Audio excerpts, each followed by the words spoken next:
Hello everyone, and welcome to this special series of KnowTalks held live from the Frankfurt Book Fair 2024. We are very thrilled to bring you 5 speakers and 5 sessions and 5 insightful conversations with thought leaders, with experts, with innovators who are shaping our future.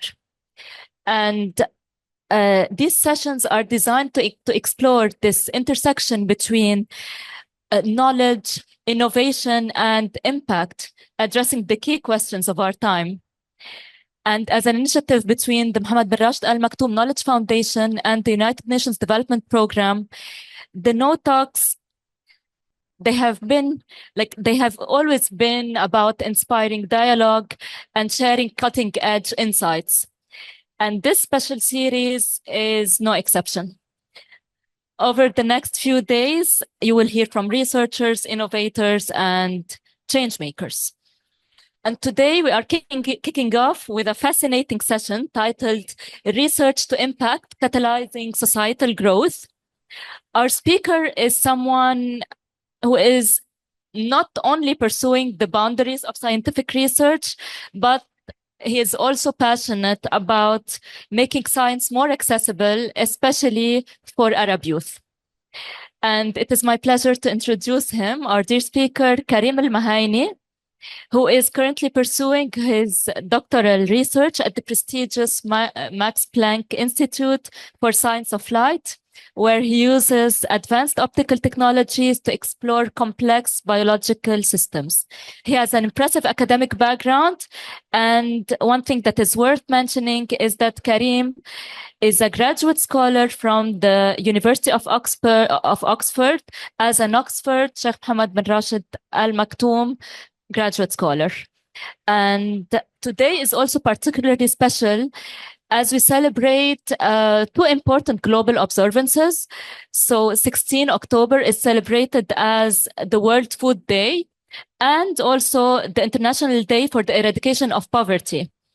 And these 2 international days, they remind us of the urgent need to address inequality and ensure access to resources, education, and opportunities for all.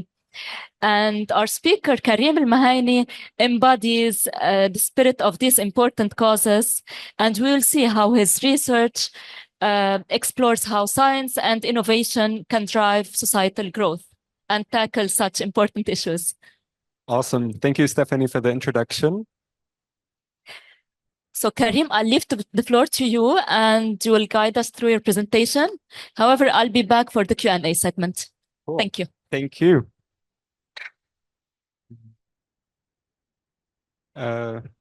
Just a second. Yep. Remember when the world stopped, shops closed, streets emptied? It felt like we were living in a ghost town. COVID-19, an invisible virus, claimed the lives of 7 million people since 2020. During that time, we saw the undeniable power of science, saving lives and restoring hope.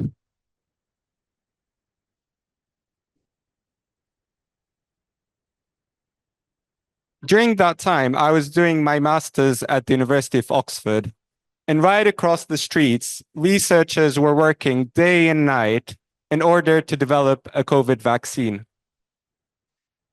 Within months, they achieved what many thought was impossible, saving 6 million people in 2020 alone. However, the fight is not over. And in fact, the next challenge might even be bigger. Antimicrobial resistance is predicted to kill 10 million people every single year by 2050 if we don't act. Therefore, we need science more than ever. We need to invest in science, and we all have a role to play in tackling the next challenge. Yeah. Today is a great time to be working in science. We have tools that were imaginable just a decade ago. For example, the James Webb Telescope, the slide before, sorry. Yeah, the James Webb Telescope, which enables us to capture mind-blowing images of the cosmos. CRISPR is a game-changing gene editing tool that enables us to edit DNA precisely. Last year, we saw the first approval of a gene editing therapy for sickle disease. And while controversial, we've also heard about the gene-edited babies in China who were engineered to be immune to HIV. And while this remains controversial and we're far away from this becoming the norm, this really shows the true impact of CRISPR. CRISPR doesn't only have the ability to cure diseases, but also to create what some people might call superhumans. Now we have access to supercomputers that are able to perform 47 years worth of computations within seconds. Imagine what this would mean for industries like drug discovery or global trade. In fact, these techniques are going to transform our lives in ways we cannot imagine. Now, let's imagine what the future may look like. Robots are set to replace us in several sectors, from healthcare to manufacturing.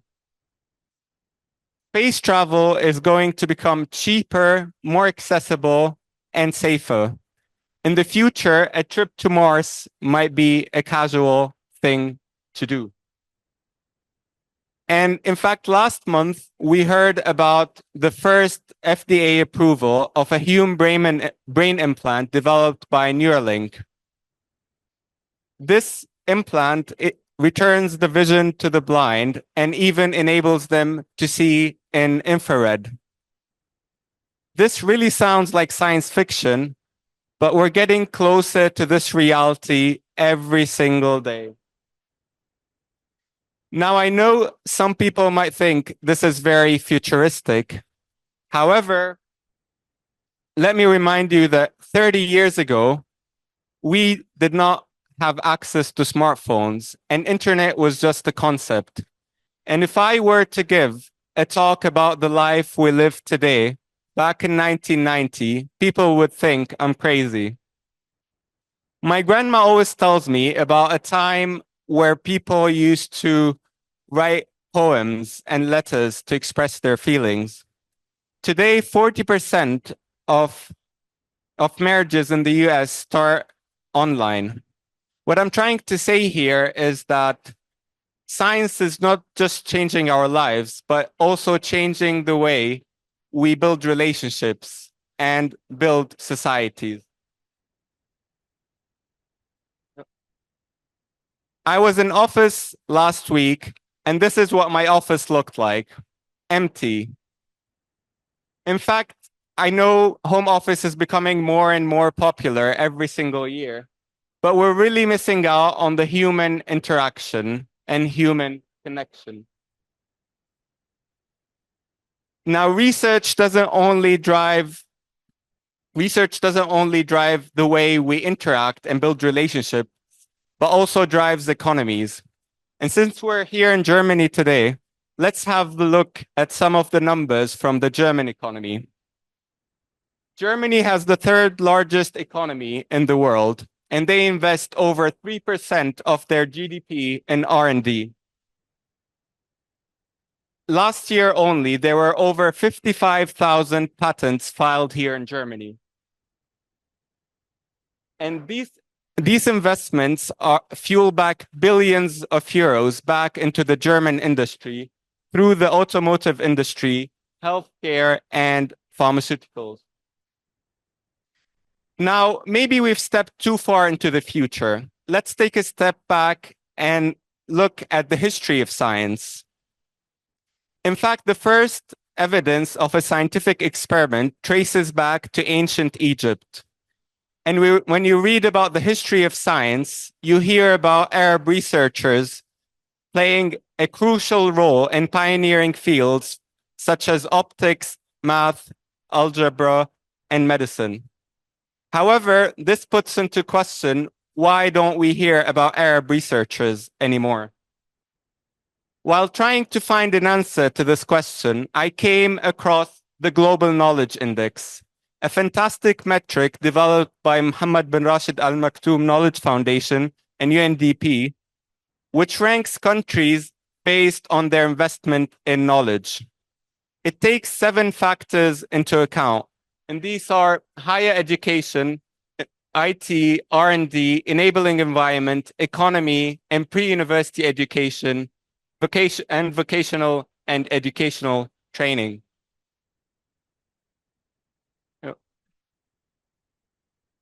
So in order to visualize this better, here's a map of Arab-speaking countries. Whatever is in gray is not indexed, and you can see a heat map that goes from 0 in red to 100 in green. And you can see that overall, in the Global Knowledge Index, Arab countries are doing well. They're even doing better in fields such as pre-university education.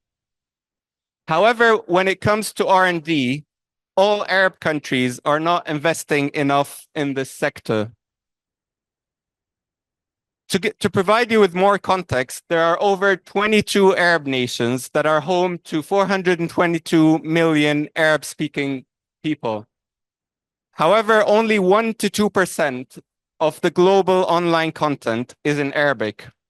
And this is very problematic for language models such as ChatGPT, because they will use these online resources to be trained and to provide answers to questions in the future. There's a lack of reliable Arabic scientific resources, which raises the risk of misinformation.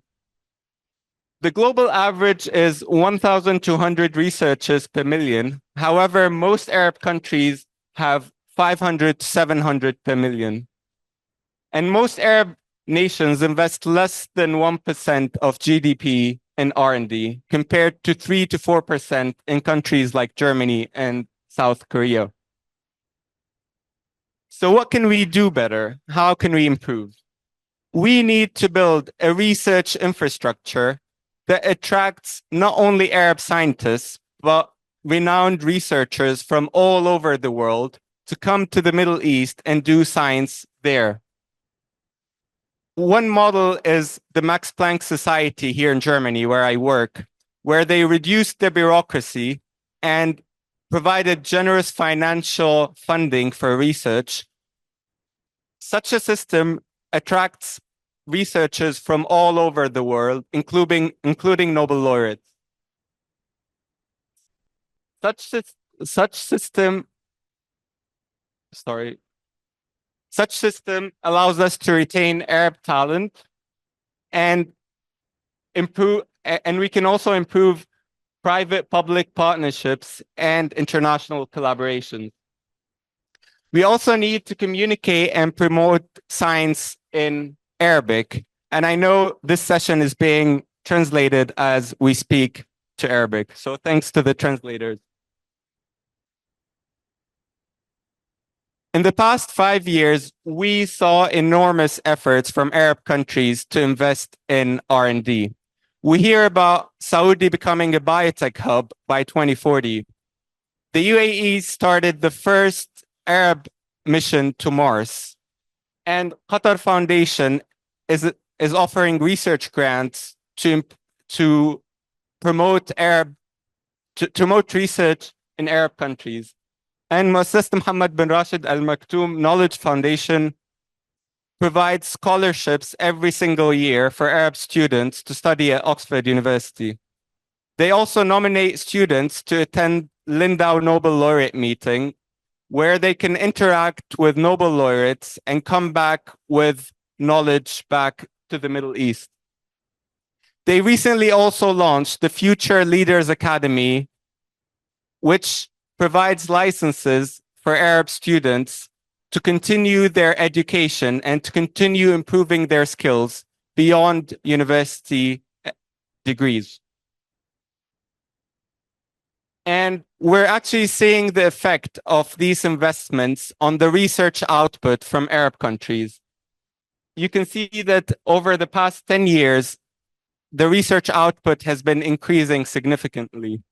Of course, we still have a long way to do, and we need more investment, especially from countries outside the Gulf region. And finally, I want to use the slide to break some of the myths about science. I want to encourage more Arab youth to be involved. No, you don't have to be a genius to be a scientist. In fact, a scientist by definition is someone who doesn't know the answer of the question he or she are trying to answer.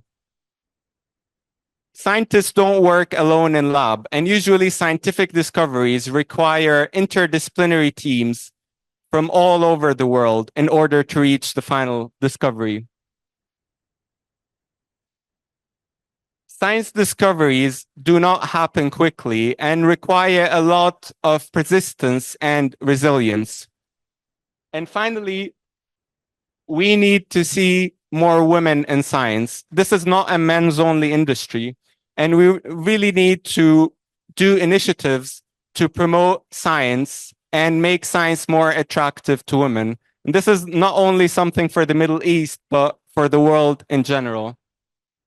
And finally, I hope I've convinced you that science is fun, it's impactful, and it's changing our lives in ways we cannot even imagine. Let's make it accessible, and let's inspire the next generation of Arab youth to make the discoveries of the future that will change our lives. Thank you.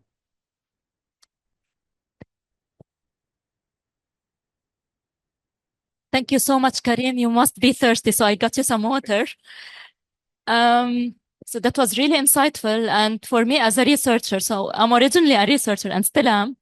And the wealth of information that you have here and data is truly fascinating. And maybe the most striking piece of data is about this 1 to 2% content, like where you said that Arabic content makes just 1 to 2% of global information. And you know, like what generative AI is, you know, garbage in, garbage out. Yep. So what are your thoughts on this as a researcher? It's actually very, very concerning. I mean, I'm from a generation where we used to think before using ChatGPT, for example. But for example, my younger brother always starts by using ChatGPT and uses this as a reference. And it's pretty concerning because it's a great tool, don't get me wrong. But if it's trained with content that is biased in one direction, then it will only give you one point of view as an output. And we should really be very careful when using such technologies. I mean, these are very powerful, but they should not be our only resources.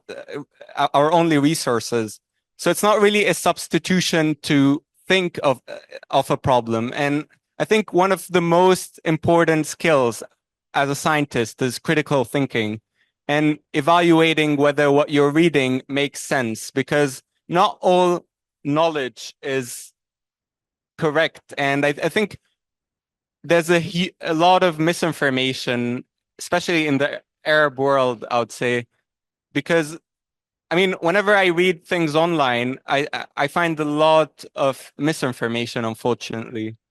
And I really hope we can improve this by doing more outreach events in Arabic, writing more articles in Arabic, even translating scientific research into Arabic. And this doesn't have to be complex. I know a lot of people don't like reading a scientific paper, and it's challenging. This can be through Arabic videos that simplify the content of scientific publications, such as animated slides of a cell and how drugs act on the cell and stuff like this. So we can simplify science. We can make it more exciting for the next generation in order to encourage them to be more involved. Amazing. And this is actually what we are trying to do as a UNDP and MBRF knowledge project through like producing and disseminating this Arabic content. And also MBRF have this very important initiative that is called بالعربي, which main mission is to create and disseminate this Arabic content. We can see, Karim, that you are deeply passionate about supporting Arab youth. And also, while answering the question, you mentioned your little brother. So we have a question from the audience saying, how do you think we can bridge the gap between science and education access for young people in the region? Very good question. I think we need more science outreach events. We need to make science simple. I intentionally had this final slides that, I think a lot of people think science is, very hard and very tough, and you have to be some sort of a genius in order to work in science, but this is not true. And I actually think a lot of, the Arab students that I worked and studied with are actually very smart, but we just need to encourage them more to pursue this field. They really have very good abilities, and I would say they can compete with people from Oxford or Max Planck Society. They really have the skills, but we just need to, promote science for them and encourage them to be involved through maybe scientific outreach events, talks at high schools, and events like this. And I hope I can inspire, I think when you read more about Arab scientists, you get more encouraged to be involved and, to be a part of these very exciting discoveries. Definitely, because they have relatable stories and they look like us. So why not us too? Definitely. We need more role models. And I think you are doing it. And you have inspired me for sure. And also our audience, because I can see from the wealth of questions we are getting and the comments. So you mentioned now, you're mentioning the resources. In terms of motivating Arab youth to engage in science, what do you think has a stronger influence? Like, for example, mentorship or and role models, or also like the access to educational resources and technology? I know from your side, I think it was more the resources, right? With the scholarship. Definitely. I mean, it's a tough question. I think both are very important. I was lucky enough to be awarded a scholarship by Mohammed bin Rashid Al Maktoum Knowledge Foundation to study at Oxford. And I definitely think accessibility is key, and opportunities for Arab youth are very important. And I'm very thankful that these actually scholarships are more of an investment in the region as a whole. They're not only for Emiratis, but they're offered to any Arabic speaking applicant that gets accepted to Oxford University. Of course, there's a competitive selection through the process, but I think such opportunities are very important and can literally provide more access and more opportunities for the Arab youth to be involved in science. And I recently heard about the Future Skills Academy, and this is an open resource for tons of knowledge, tons of courses, I think provided by Coursera. So it's such a cool initiative, and we're really getting more and, giving more access to Arab youth to access these courses created by Harvard, Stanford, Oxford. So yeah, I think the world is changing, and we're actually shifting more towards e-learning, and where, the skills that we need for the future are kind of different than those we needed in the past. And I think it's very important to continue your education. And, as they say, the day you stop learning is the day you die, basically. And even with a PhD or even higher education, you you learn every single day. Definitely. It's all about the continuous learning just Yeah. to stay relevant to the labor market, but also to stay relevant in life. Yeah. Like to have this chit chat and small conversations even. Karim, since today is World Food Day and also the International Day for the Eradication of Poverty, I'd love to ask you how you think scientific research, like from your point of view and like the kind of research you are involved in, how do you think it can contribute to these global challenges? Cool. So I'll tell you simply of what I'm working on right now. We're actually developing light activated drugs to treat cancer. In terms of, I mean, we're not there yet, but we're working hard every single day to reach that point. In terms of poverty, I think we're really developing innovations that really help.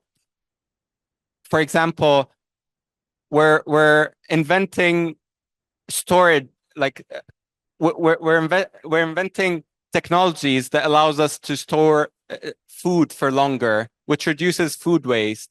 We have more access to vaccines, which also reduces, diseases in poor countries. What else? We also now have e-learning, which is so far it's more expensive, but I think with time people will have more access to education. Great. Thank you, Karim. I don't want to get too technical, but for the illiterates like me, so if you can just tell us a few words about what is the science of light that you are talking about. Cool. So basically, when you take cancer drugs, chemotherapy, these drugs kill all your cells, basically. This is why you lose your hair cells, because these drugs don't differentiate between naturally dividing cells and cancer cells.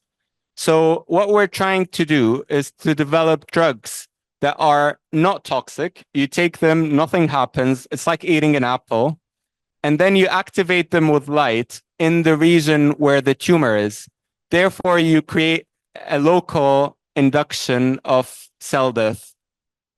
So basically, cells in that region specifically die, but nothing else. Whereas when you take chemotherapy, these drugs act in an unspecific nature. So they basically kill any, dividing cell in your body. And where are we in terms of science of light in the Arab States region? Tough. I mean, in the Arab state region, unfortunately, far. But I think, like so far, I've seen several Arab researchers working on this field abroad, and I would say we're really, they're doing amazing things in this field, and they're really pushing the boundaries of treating cancer and doing amazing things using light. Thank you, Karim. Just because we like to keep our talks short and crisp, I'd like to ask you one last question. And so that was the last sentence in your last slide with Dexter in it, like the breaking the myth. So the one about women, how can we get more women in science, more women in STEM, more women in research? Definitely. Very good question. I think this is something that's not only the Arab world is tackling, but the world in general.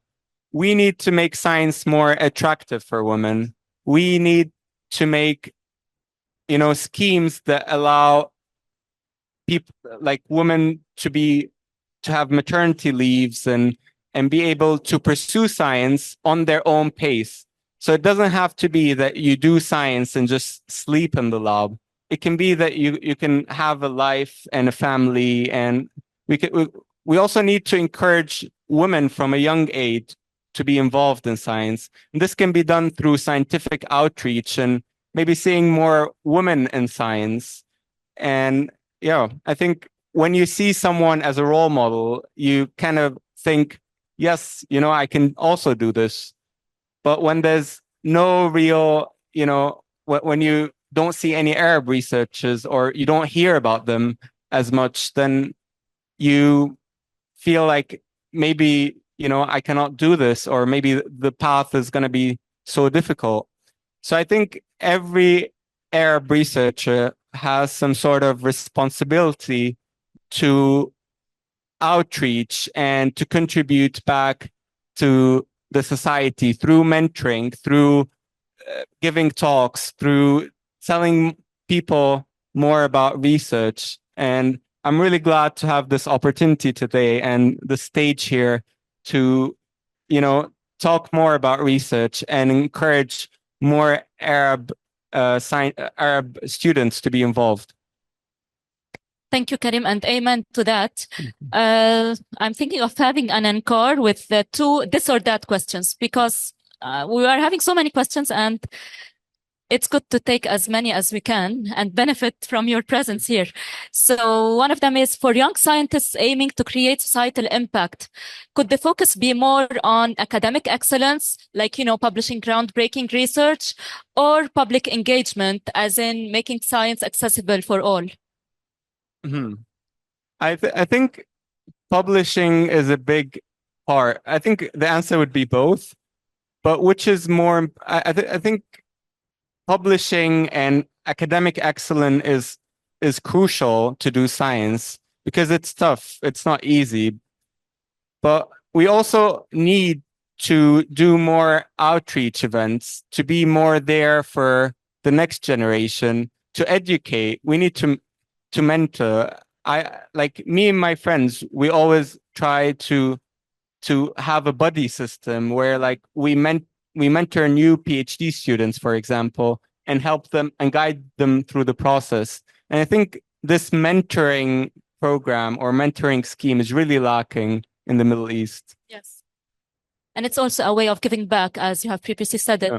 So the last question is, in bridging the gap, between research and real-world application, do you think the bigger challenge lies in scientific understanding, as in developing the knowledge, or policy and implementation? I think it's more tough questions. I mean, I think both are very important. Policies, shape the way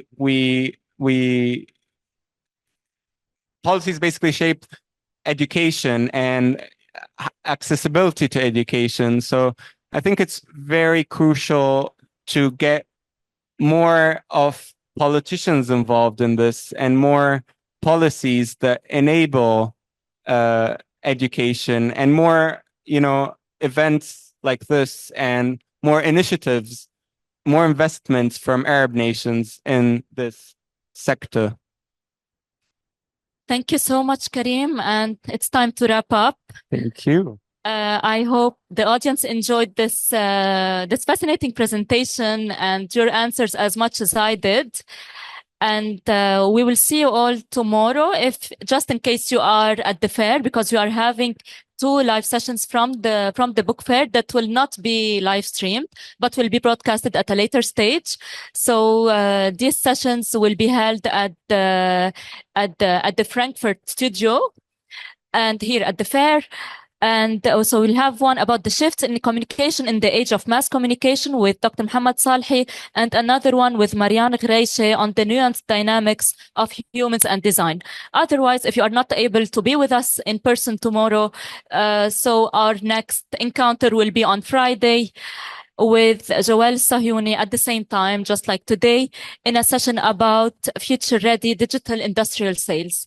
Thank you so much, everyone, and a special thanks to the interpreters, Safa and Susanna. Thank you, and see you tomorrow.